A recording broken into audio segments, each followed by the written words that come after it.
Well, hello everyone. Hello, and welcome. We are so excited that you are here today. Welcome to the Genially FriEdTech Gamification Roundtable and Challenge.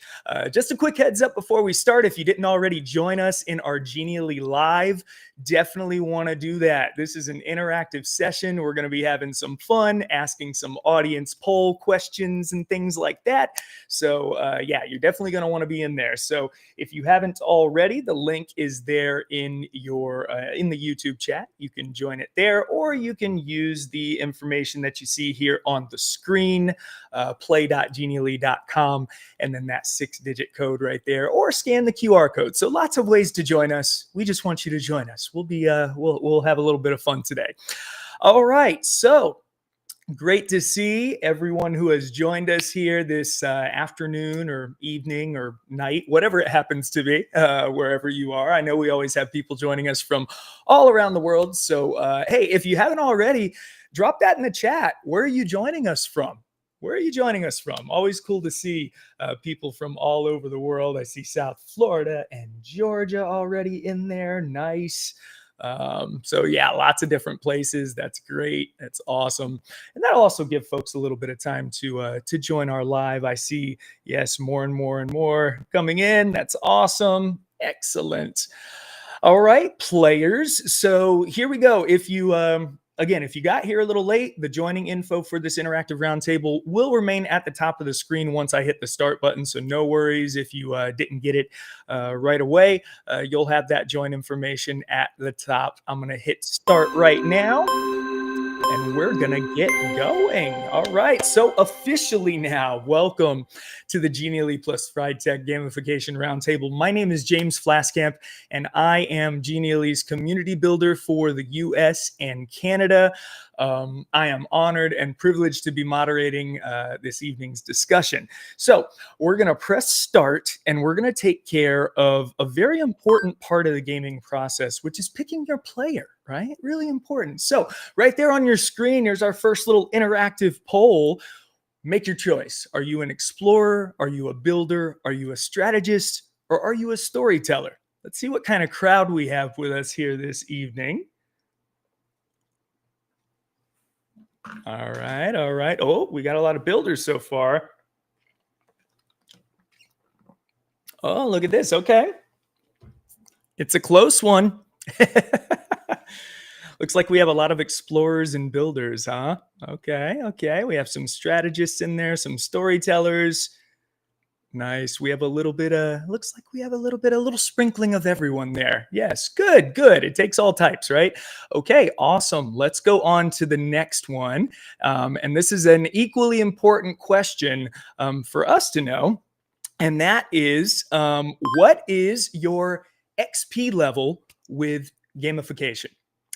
So would you say that you are in tutorial mode? Are you in apprentice mode? Are you a quest builder? Or would you say that you're boss level coaching or publishing when it comes to gamification? And it doesn't have to be with Genially, right? Of course, we love when you gamify with Genially, and that's a lot of fun. But really just gamification in general. So okay, so looking again, we have a little bit of a smattering of different folks here. But yeah, some folks in tutorial mode, some folks in apprentice mode, some quest builders. Oh, we got a couple of bosses as well. All right. Very exciting. Well, yeah, it is great to have all of you with us here today. You know, as fun as it is to hear me yammer on and on, I think it's time to go ahead and introduce the folks you are truly here to see, and that is our awesome roundtable panelists. So feel free, again, if you're in the Genially Live, feel free to click into their information here and kind of do that at your own pace if you'd like to learn a little bit more about them. But let me just tell you, this is an absolute all-star group of gamification experts we have with us here this evening. And they also all happen to be Genially ambassadors as well, so that's kind of nice too. First up, we have Carly Moura. Yeah, Carly is the social media manager and blog editor for Ditch That Textbook. You might have heard of that before, right? Matt Miller, Ditch That Textbook. She's also founder of virtualescaperooms.org and a former teacher and instructional coach. Big welcome to Carly. Hi, Carly. Welcome. Hi, I'm so honored to be here. Thank you for inviting me. Great to have you. Awesome. Next up, we have Mo Ash. Mo is a globally recognized gamification expert and a learning architect. He is the founder of The Catalyst, joining us from all the way out in Cairo, Egypt. I think it's like almost midnight there right now. Welcome, Mo. Thank you so much for being here. Pleasure is mine, man. Happy to be here. Awesome. Great to have you. And finally, we have Darryl Legaspi. He is the head of online learning and innovation at FriEdTech, our partner for this whole gamification roundtable and challenge, an edutainer, right? He's an edutainer with 10 plus years of experience in classrooms, digital learning, and also as a media specialist. Yeah, I even threw in a little Easter egg there. I don't know, Darryl. I did share that picture with you. I was like, how is he going to throw this into the presentation? Yeah. Oh, yeah. Easter eggs, man. It's gamification. You got to have an Easter egg here and there, right? So I hit a little Easter egg there in the TV knob. Darryl, what's going on here? My greatest win in this board game, and it's called The Thing, and I was the thing, and nobody knew it until the end, and that was my victory laugh. Greatest achievement in board game history in my. Look at just the looks of anguish. That's my wife right there. Like, you the whole time. Yeah, you lied about it the whole time. So, oh my gosh, yeah, that's my wife most times. Yeah, there we go. But yeah, that's fun. Awesome.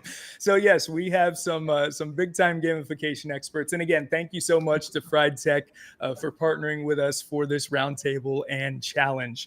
I'm really excited, and I'm sure our audience is really excited to hear your insights and your thoughts on how we can gamify, how we can make things fun, and how we can get those learning outcomes that we're going for, right? So let's go ahead and get into the discussion, and we're going to start with level 1 myth breaker. So let's hit start on that one.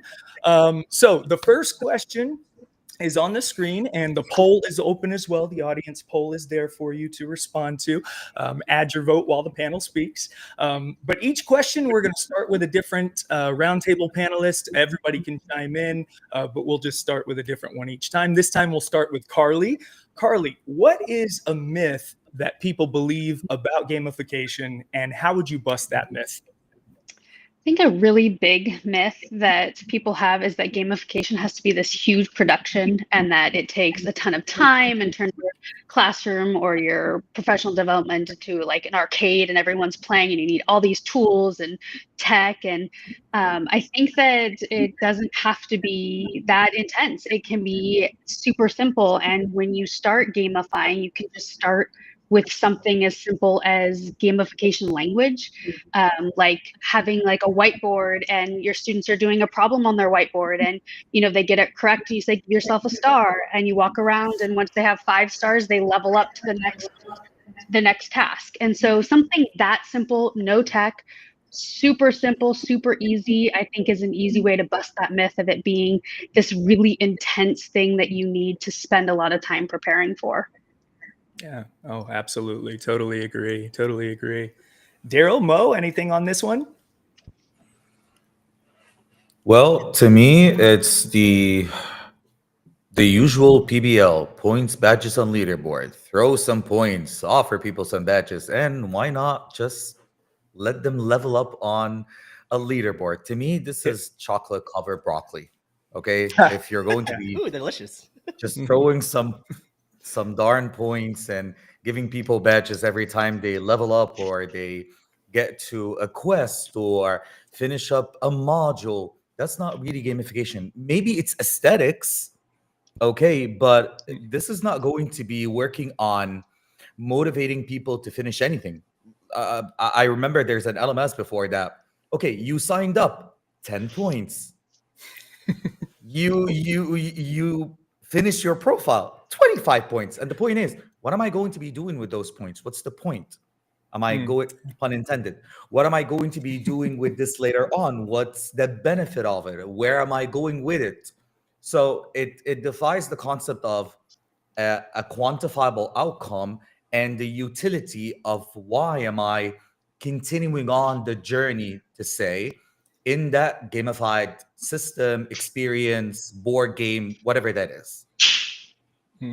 Hey, very good, very good. I don't know, and I don't know if y'all can see the results of the survey that we have, the audience poll. It looks like the top answer about which myth they hear about gamification the most is that it takes too much time. Anybody want to mention anything else about that, about time? I mean, I used to, like, okay, to be a successful gamifier, you want to follow like Harry Potter, all the houses and all the points, and keeping up with that can be daunting. Like you have the first week where, yeah, I got this system going on. I'm giving points to so-and-so, and the kids are motivated. But after 2 or 3 or 4 weeks, it's like, oh my gosh, what did I do? Why did I do this? And the kids sort of lose their motivation if we're not keeping up with it. So, and that is a myth. Gamification is more than just PBL, like Mo was saying. But there are ways that we can include simple game mechanic components into our data. And sometimes you're actually, as educators, you're practicing it now. You just don't even know it. But yeah. Yeah, that's definitely one of the things I was thinking about too. Gamification. Yeah, I think that is a big myth. It's just this myth that it has to be this big, huge production. And some games can be that way, but it doesn't have to be that way. And a lot of the things that we do, with our everyday lessons, trainings, whatever it is that we're delivering, we're actually doing some gamification there. Okay, awesome. Well, let's go on to level 2. Level 2 is called mechanic match. Okay, and this one belongs to Darryl. Darryl, how would you take a game mechanic and use it to reach a specific learning goal? How would you link that game mechanic to a learning goal? Okay, so I like to use, and this is one of the things that's being used as a great example. Most people, they played Mario, right? Mario level world 1 of 1 is like the game design, the level that kind of speaks to what good design is, not just in games, but in like lesson design. So if you imagine playing Mario for the first time, you stick your Nintendo cartridge in, you blow on that cartridge to make sure it works. You stick it in the system, you hit play, and there your screen turns on and you hit start. Without any instructions, you intuitively know exactly what you have to do.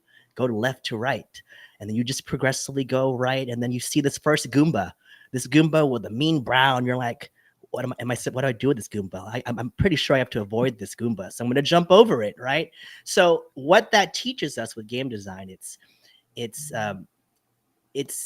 easy to enter. It's a master of like onboarding and scaffolding, like we do with our lessons. So one way would be, how do we introduce new content to our teachers? Like we start simple, just like Moura. You start off simple. You reach a Goomba, you know exactly what to do.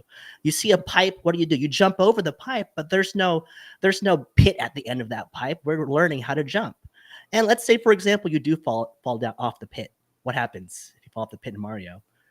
You come back. You get another chance. Like in with their lessons. So do my students have opportunities to fail and learn from their mistakes?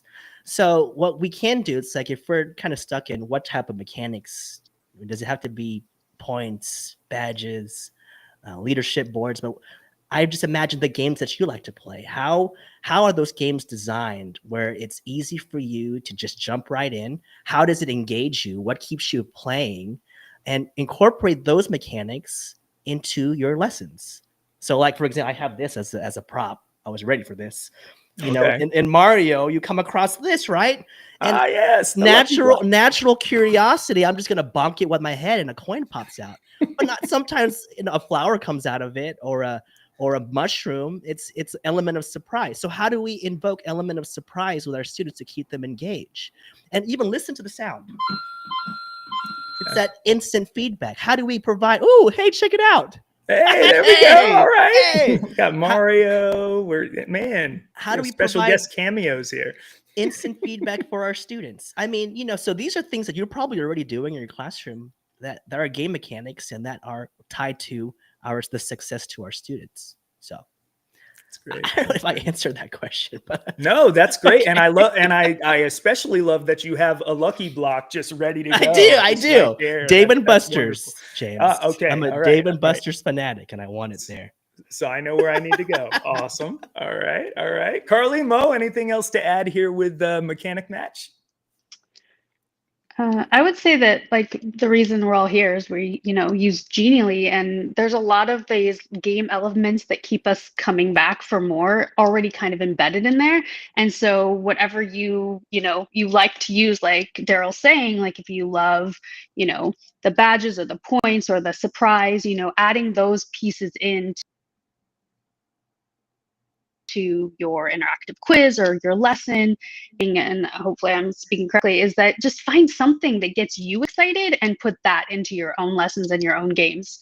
And that, that's an easy way to start. Right. Yeah. And then, there's I was going to say really quick, Mo, just, I don't know if y'all see quests is the number one thing there. Yeah. Exactly. And I would totally confirm this because, I love also looking at the behavioral mechanics. So to me, one of the behavioral mechanics that do stand out the most are storytelling mechanics. So if you're going to be creating maybe a story that is 0 to hero or from rags to riches, a journey, all of those people are already biased towards. We already have a framing effect towards a default bias towards. We already know where we stand in a story.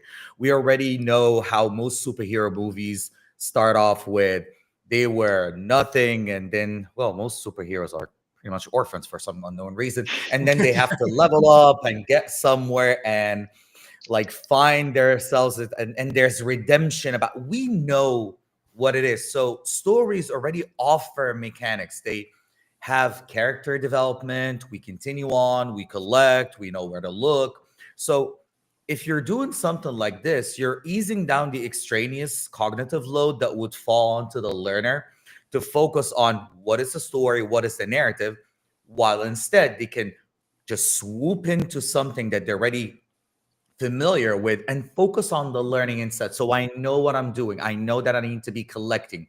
So to me, quests are one of the best. And yes, obviously, on Genially, you will find a lot of templates that would have breakout rooms and quests and escape games because, well, we're kind of used to it, whether physically or in a virtual setting.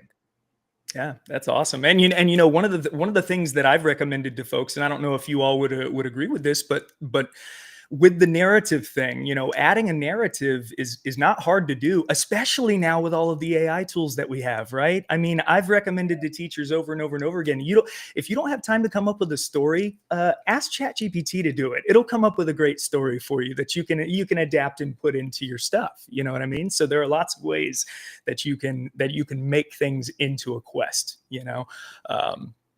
Awesome. Well, let's take a look at level 3. We're moving on up, guys. We're getting toward the boss pretty soon, I think. So this one's on evidence and assessment. Okay, so let's take a look at this one. This one, we're going to start with Mo. And the question is this: what evidence of learning do you collect within a game? How do you collect it? And what are you looking for to determine whether a game is effective or not? Well, I mean, we could be looking at different types of games. So if we're looking at a game that will be on a learning management system, obviously I come from the corporate world. So what they're always looking for are engagement metrics. So completion rates and how many slides have been there. But to me, that's not really an evidence because click away my life and I'm done with it. That's not really an evidence of anything. But if we're going to be adding performance-based assessments within the game, something that would simulate a real-life transfer of knowledge or a real-life transfer of skill set. As much as possible, games or gamification systems, whether you're going to be creating a board game or an asynchronous game that you'll be playing online, it does one of two things. It either simulates or subverts. So if we're simulating, I'm trying as much as possible to put people in an environment that is close as much as possible to the logic and the application and the processes that they're carrying out on the job or what they're doing, the thing that they're dealing with, but in a risk-free environment. So I'm trying to simulate this. I could be putting this in a narrative. I could be doing this in a branching scenario. I could be doing this in a conversation or even a role play that they will be answering. And within the game, there should be checkpoints that would indicate that the people are doing this correctly and they deserve to level up to the other point. And obviously, according to the Octalysis, we need to be able to scaffold people from one point to the other. Darryl did talk about Mario. At the beginning, when you find the Goombas and you're getting the first time you're getting into Mario, you're still exploring what to do, where to jump, where to go, how to move. And then later on, the game gets harder and harder. So your mastery increases. I need to be including this in the game. So at first it's easy. I'm giving people indication. Maybe that will be hover animation. Maybe that will be a player's aid if it's a physical game. And then afterwards, I am offering hints, but not aid. And I'm removing this and I'm putting or leaning hard on people's ability to show me, okay, what do you have? How can you show me that observable behavior? So at the end, I could be collecting that kind of metric from knowledge checks across the game that can prove that people now are able to do something. Because it's not just an activity that we're throwing in. We're trying to let people do something that will be useful and meaningful to their jobs or the thing that they're seeking. Yeah, that's good. That's good. And you know what, Mo? I saw something on your socials recently, actually, about reflection and the importance of reflection. And you know, it's funny. That's what our audience is saying gives the strongest evidence of learning out of our choices we gave them is the reflection snippet. I don't know if you or any of the other panelists want to speak to that a little bit. I definitely think that reflection is such an important part of, you know, the learning process. And I think a lot of the games that we love and times that we're learning something, like if it's a big lesson or if it's a big task, breaking it up into smaller pieces. And that's where like micro learning comes in, and those micro learning badges that we, you know, a lot of us gravitate to, because then you can stop and reflect on that small little chunk. Because we reflect only at the very, very end, oftentimes it's hard to see what we were missing, and then we can kind of, you know, change direction. And as, you know, the game leader or the teacher or the PD provider, we can jump in at those tiny moments and find out where everyone is kind of at. And I think that those checkpoints and then reflections within those checkpoints is really important. Yeah, that's good. Don't wait until the end, right? Yeah. Darryl, anything to add on this one? Oh yeah, no, these are all great points. And like Carly was mentioning, the reflection, yeah, it happens at the end, and sometimes it's too late to get to that point. And if we think of, like, if I go back to the Mario example, the feedback is almost instantaneous whenever you make a mistake. Yeah, it's not, you don't get that same feedback in the classroom. So if you make a mistake, how soon is too late, or how late is too late? So when can we provide constant feedback to our students when we're designing, not even if it's a gamification experience, or designing our lessons? When are we giving our students the information they need to continue on with success? So if we tie along with game mechanics, like when can we provide feedback so they can reflect then and there once they make that mistake? So right, yeah, no, that's good. Reflections have to be put by design. They have to be included by design in certain milestones and checkpoints in the game. Otherwise, like Darryl said, you'll be waiting for the end expecting a specific outcome, but well, you didn't do your diagnostics, you didn't do your learning analytics during the game or during the experience itself. Right. Absolutely. Okay, awesome. That's great. Great insights, y'all. Let's look at level 4. All right, motivation mastery is this one. So we're going to talk a little bit about motivation, and this one belongs to Carly. Carly, what do you think motivates learners the most, and how can this be leveraged when creating a game? You know, I don't know if this motivates them the most, but a big motivation is working together. I think those cooperative like experiences, and I think in the classroom, and even when we're working with adults, we tend to like put people in teams and then assume they just know how to do that. And I think that oftentimes we don't have the opportunity to do things like playing a game or playing a gamified experience in a team. And I think that working together not only motivates people and motivates our students to complete the lesson or to work together towards this common goal, but it also can teach like a lot of those skills that we assume they know. And then we get to a point where they're working on this big project and we put them in a team and they have no idea what they're doing. So I think gamifying it in a way that maybe we give them little jobs, or like you did at the beginning, they picked their like the type of player that they are, you know, weave all of that in, all of those things we want to see in our students in a really great group project. Like, what would a group project leader be like? And so weaving those into a gamified experience, I think, helps check a lot of boxes that I think we often don't get to do, but we assume that we do it when we start assigning those things. Awesome. Guys, you got anything to add on this one? I mean, those are, yeah, man, golly, I'm just, as Carly was talking, oh yeah, I remember this whenever I was in my classroom, like the whole group aspect, and where they were appreciating the journey more than the end product of their project. Because I remember one of the biggest things that a student had said to me that really impacted me was when PBL unit, we spent a good month on it. They presented to the public, and the student told me, Mr. Legaspi, I'm so sad. It's like, why are you so sad? You accomplished the task. You made this project. You presented. Well, I'm sad because it's over. I was like, making a PBL unit and gamifying, it takes a lot of time as a teacher on the back end, but putting that time behind it and making sure the mechanics are working and being able to observe how the students are interacting becomes, part of the job, where you can become that teacher with the heart and be able to observe and see what's going on. So all that effort that we put into gamifying and turning into PBL was totally worth it, because they enjoyed the journey of getting to the end product. So just being said, when we were talking about gamification taking too long, or creating lessons that are designed based on game mechanics, it's truly worth it in that aspect for me. So they were motivated through the whole entire product, because we spent time creating it on the back end as designers of content, as designers of games. So so that's what motivates me to continue making stuff like that, because I know it's working, because they tell us, throughout the experience, and you see it just firsthand, the camaraderie and the joy that they're having, and the productive struggle that you see throughout the whole entire journey. And they don't want to give up, even though they're struggling. They know they're struggling, but they're not, too frustrated where they give up. So. Right. As long as they're seeing progress, right? And that's one of the things that motivates learners. It's almost a three-way tie right now, actually, with the audience poll.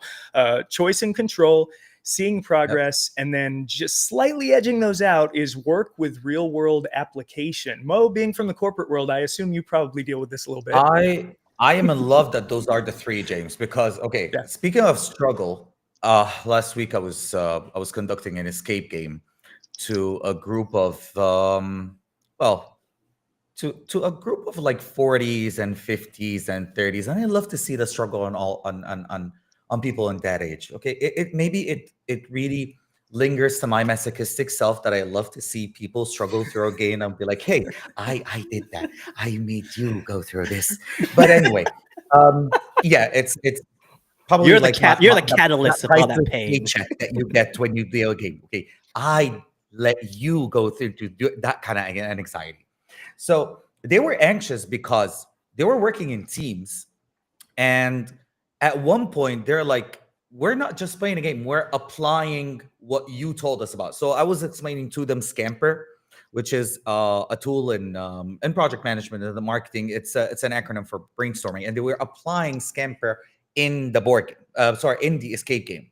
So I love to see how they are reflecting and saying how they could use this on the job. And mind you, we're talking about employees working in the Central Bank of Egypt. So this is not an easy cookie cutter kind of job. And they love leveling up from one class to the other. That's how mastery is being evident. And they hate it if I would help them. I wouldn't, but they do not want anyone to help them. So why am I seeing that those are like the best? Because it leans highly on Ryan and Deshi's self-determination theory. Relatedness, how it's connected to real world application. It has meaning and how they're all working on it. Mastery, that they can see that they're leveling up, they're getting from one point to the other just smoothly. And autonomy, they're doing this. I'm the creator of the bomb. I did this. I produced this. That's how I feel when I'm in the kitchen and I produce something, even if it's going to taste terrible, but I did it. I own it. So they owned it. Whether they did good or bad, well, everyone gets chocolate at the end, but still, they reap the rewards of what they offered. So yeah, those have to be the top three. It's not about earning the reward. They didn't even know what the prize was. They know that there's a prize. Mo got the prizes. It's chocolate, but they got prizes. Working together, well, yeah, okay. Social learning is an amazing thing, but social learning tied to what they do collectively, chef's kiss. So yeah, that's the best in what motivates people. That's awesome. Awesome. Thank y'all. Okay, well, let's look at level 5, accessibility and UDL. All right, so this one goes to Darryl. And Darryl, what is one accessibility or differentiation move you like to incorporate so that everyone can play? As we progressively get harder in the levels, the music gets more intense and it speeds up. The timer is ticking down. It's like, oh my goodness. So I'll spend 2 hours on this answer. I'm just kidding.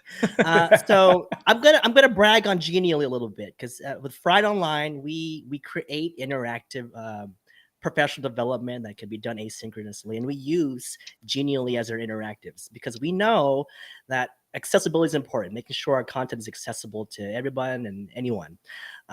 And we know Genially works with screen readers. We know the alt text works just fine.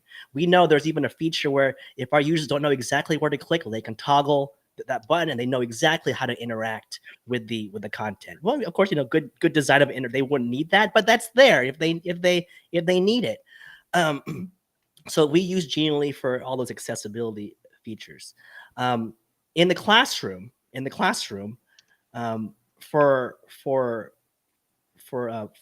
whenever I was in the classroom, because I know, Carly, this is here I need to bow down to you with the virtual escape rooms.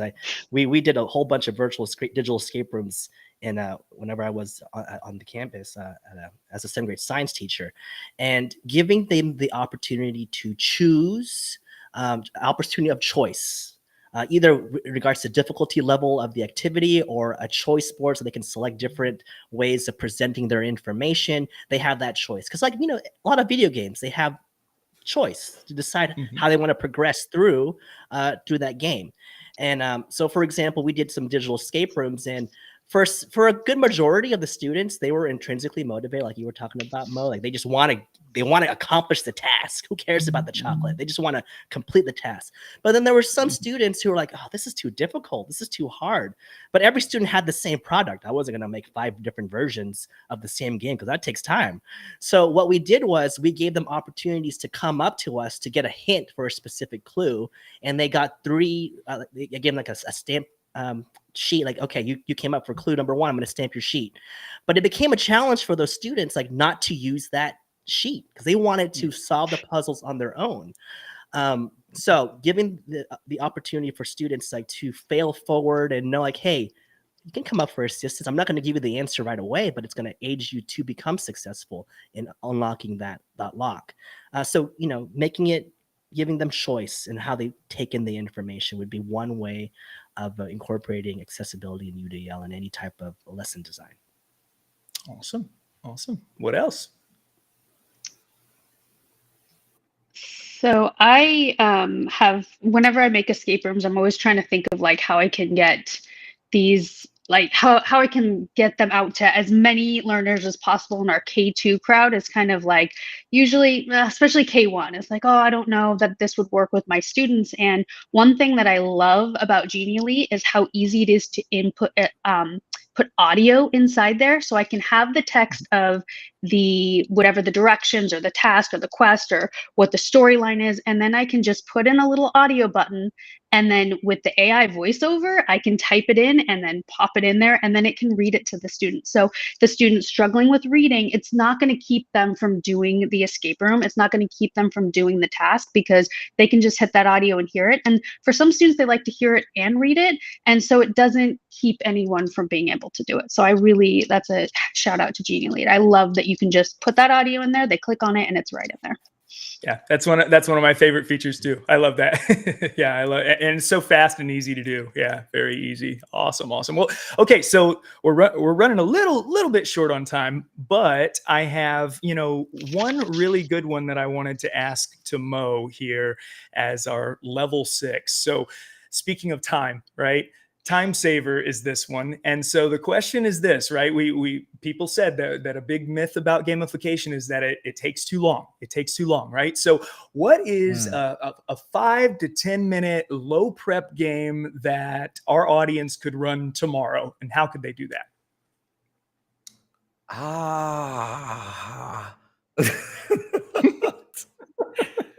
I know I'm hitting you with the tough ones on level 6. Yeah, that's pretty tough. You know what? Okay, if it's a physical game, I would always like to use Uno, not the game, the mechanic of the game. You can use the game, the mechanic of the game, and you can let people, instead of matching the colors and the numbers, to match concepts, definitions, and then leave the other action cards to continue on. That's one thing. I'm going to personally say it. I've used exploding kittens before as a base for a game that I do on conflict resolution, and the same. They would be matching the definitions, and then I added a couple of. I zhuzhed it up in certain ways to make it even better.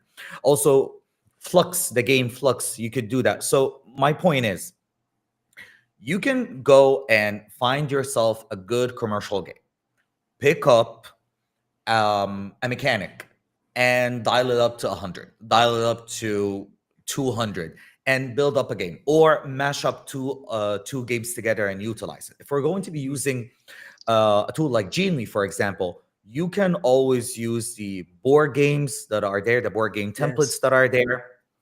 And you can put inside of it role plays. You can utilize inside of it miniature stories. You can put inside of it cards with concepts to match. Also use the widgets in Genially. You could use the timers. You can use the coin tosses.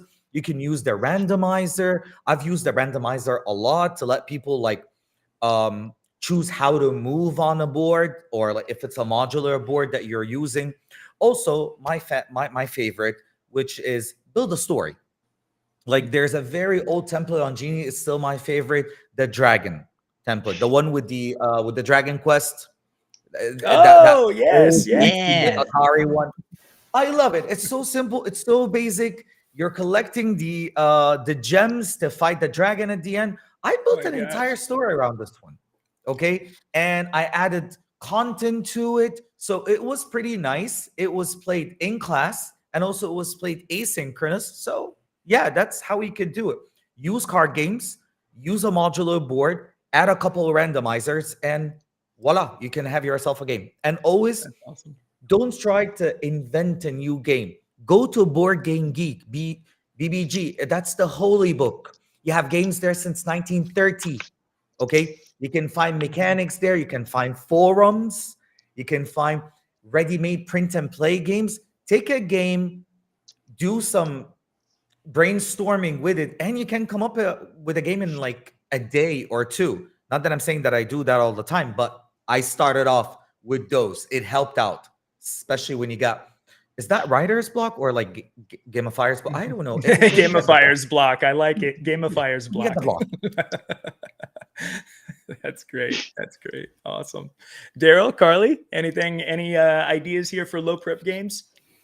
I mean, Mo did mention that Dragon and Dungeons template. I adore that template. there were some pretty awesome mechanics in there, like with finding the math numbers and the tiles that just I was like trying to figure out like how did they make this happen? And on the back end, like that is such a genius way of using those animation transitions to make it happen. So, I mean, there are tons of templates on Genially that you can do and get inspired with. And like Mo had mentioned about the storylines, and they already have the embedded storyline in there to kind of invest them and kind of with the buy-in. But Mo, we have to talk about your favorite board games. You mentioned Board Game Geek, and I'm on there all the time. So. Oh, that's coming. That's coming. Okay. Don't jump on that one yet. That's coming. I promise. Carly, anything to add to this one?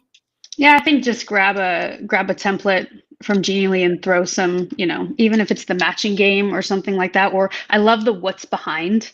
That's one of my favorite templates where you just scroll over. You can just throw a picture in there, scroll over, and ask the kids, or whoever, what are we studying today? And as like have them guess, like what do you think it is that we're learning about today? And just super easy, super simple, but you could do it in 5 to 10 minutes. That's great. Yeah, definitely. I was definitely, if you all didn't mention it, I was definitely going to mention the templates because that's always been a lifesaver for me as well. All right. Well, I absolutely love, like I was sitting here like laughing to myself as you guys were talking about the dragon template that we have. This is, it's called the Dragon's Dungeon. And that's actually what I used to create our boss battle today, you guys. Oh, and yeah. so the boss battle this is my favorite part of that whole template is when you fight the dragon at the end. It's just so like epic and cool. And so this is how we're going to do our boss battle. This is our lightning round, guys. So this is a 5-second answer or less. All right, for each one of these, we're gonna go rapid fire, and we're gonna see how y'all do. Okay, so let's see if we can get that dragon. All right, first one. What's your all-time favorite video game? Super Mario Brothers. Warcraft 3. Such a nerd. Diablo. I'm a big dungeon crawler. There you go. All right, I like it. All right, all-time favorite board game. Here we go. Dune Imperium right now is my top game at the moment. Nice one. Space Escape. Space. It's a co-op. It's a co-op game. Okay, I'm writing these down. Just One is another great one that I enjoy as a party. I don't know. I mean, I want to say Splendor, but I'm getting a knack at Splendor. No one can beat me in Splendor. That's hands down. We got to play. But I'm getting a knack at Tank. Sounds like the gauntlet has been thrown down on that one. Oh yeah, meet me at Board Game Arena. Trust me, no one can beat me in Splendor. All right. Co-op, head-to-head, or solo? Head-to-head. Co-op. Co-op. I like to play with my wife. It's fun. That's no, it's not. Oh, she kicks ass. I like that. Well, my wife enjoys when she wins the game. Like she beats me in Splendor every time. So exactly, she always beats me. That's why I don't want to play against her. I'd rather play with her. Yeah. We have some mentions of Monopoly, Catan, and Risk. I'm seeing in the chat. It looks like. Okay. Yeah. What's your favorite Genially template, guys? Dragon Dungeon. I won. That was in the back. Yeah. Oh, I have a tie. It's okay. the Battle Escape game, Battle Escape Room, and Secret Agent Escape.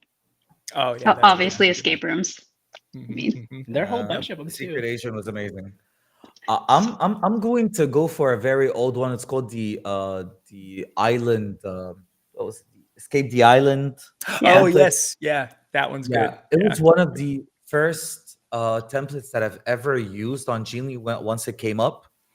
And I didn't use it as an escape. I used it as actually a playbook. So I used the escape thing to make it as a training program in the form of a playbook. So it always has a special place for me.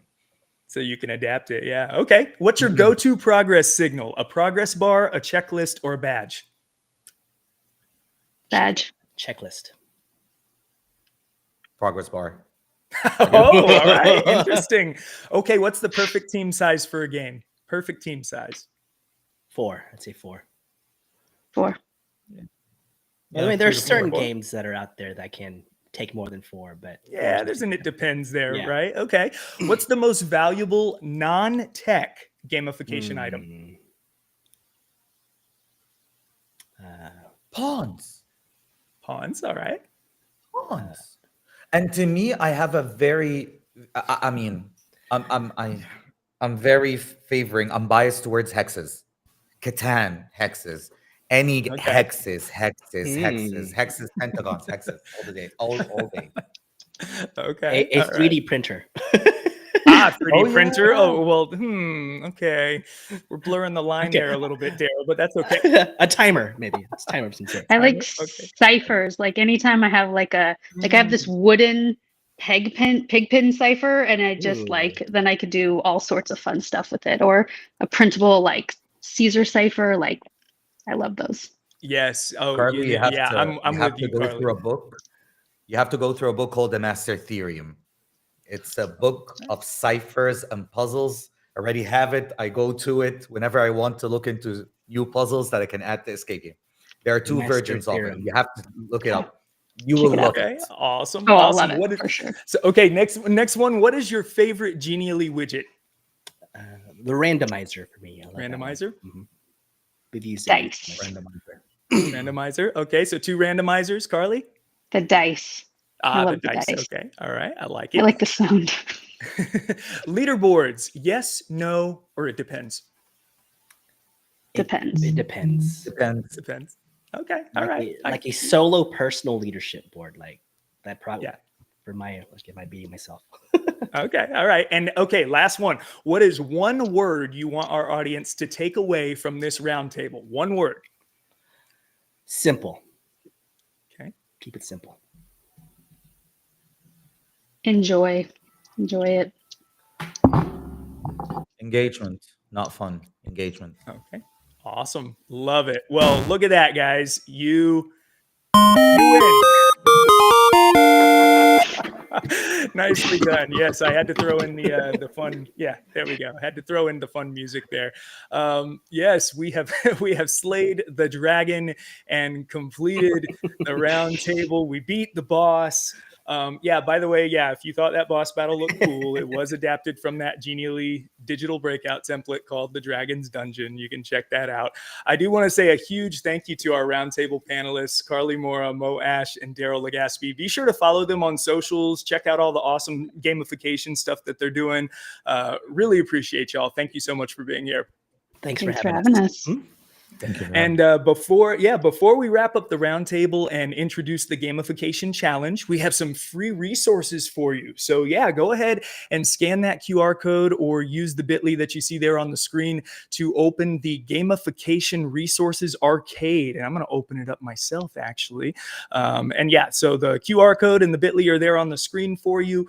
If you still need that, we have 4 games here. One of them, actually, the first one here, Breakout of Boring, was created by our own Carly Moura. So thank you, Carly, for that. This is a Genially tutorial, but it's disguised as a breakout. So really cool, especially if you're kind of new to Genially or you haven't used it that much. Next up is the Concepts Comparison Flip Cards. This one is a template, actually, just a Genially template. It's kind of made more for the corporate audience, but you can use it in K-12 as well, and higher ed, and so on and so forth. It uses the flip card widget along with interactive questions. We have the interactive map. This one's a really cool one because it's differentiated. It shows how you can differentiate a little bit with Genially. It has 3 different sort of difficulty levels, right? And it uses an interactive map in this case, but really just kind of that interactive image mechanic that you can do with a lot of our Genially templates. It works with a map, also works with, any image really. And then finally, Rear Window. This is something that was created by Genially's instructional design team. It is incredible. If you want to see like the sheer potential of like what you can do with Genially, Rear Window is definitely something you want to check out. And they included some how-to stuff as well. So if you're trying to, up your game a little bit with gamifying with Genially, you'll have that information there. Also, I love that our creative team put me into the Genially. There I am with my hat and my beard and everything. Looks just like you. It does, right? So make sure that you check out Genialize That. That is a social media video series that gets posted on my socials every Wednesday at 11 a.m. ish Today I was a little bit late, but yeah, I was a little busy. But yeah, every Wednesday you'll see this, and it's just a quick, easy 60 to 90 second tip on how you can transform stuff from ordinary into extraordinary with Genially. So those are some resources for you to enjoy. Now, let's talk about our gamification challenge. So I'm calling this the bonus level. Okay, so the Genially plus FriEdTech gamification challenge.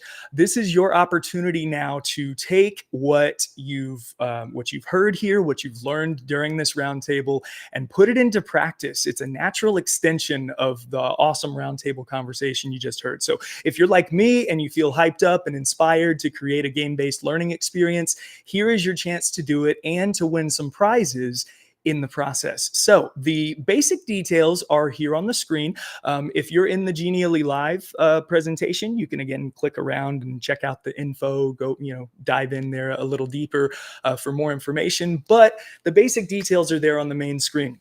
You'll use Genially to create a gamified activity that has a clear learning goal. Okay, this is open to K-12, higher ed, or corporate, and any sector. As long as you're 18 or older.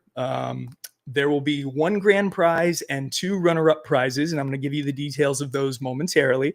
The competition is going to run through October 1st with a final submission deadline of 11:59 p.m. Central on the 1st. So let's talk prizes.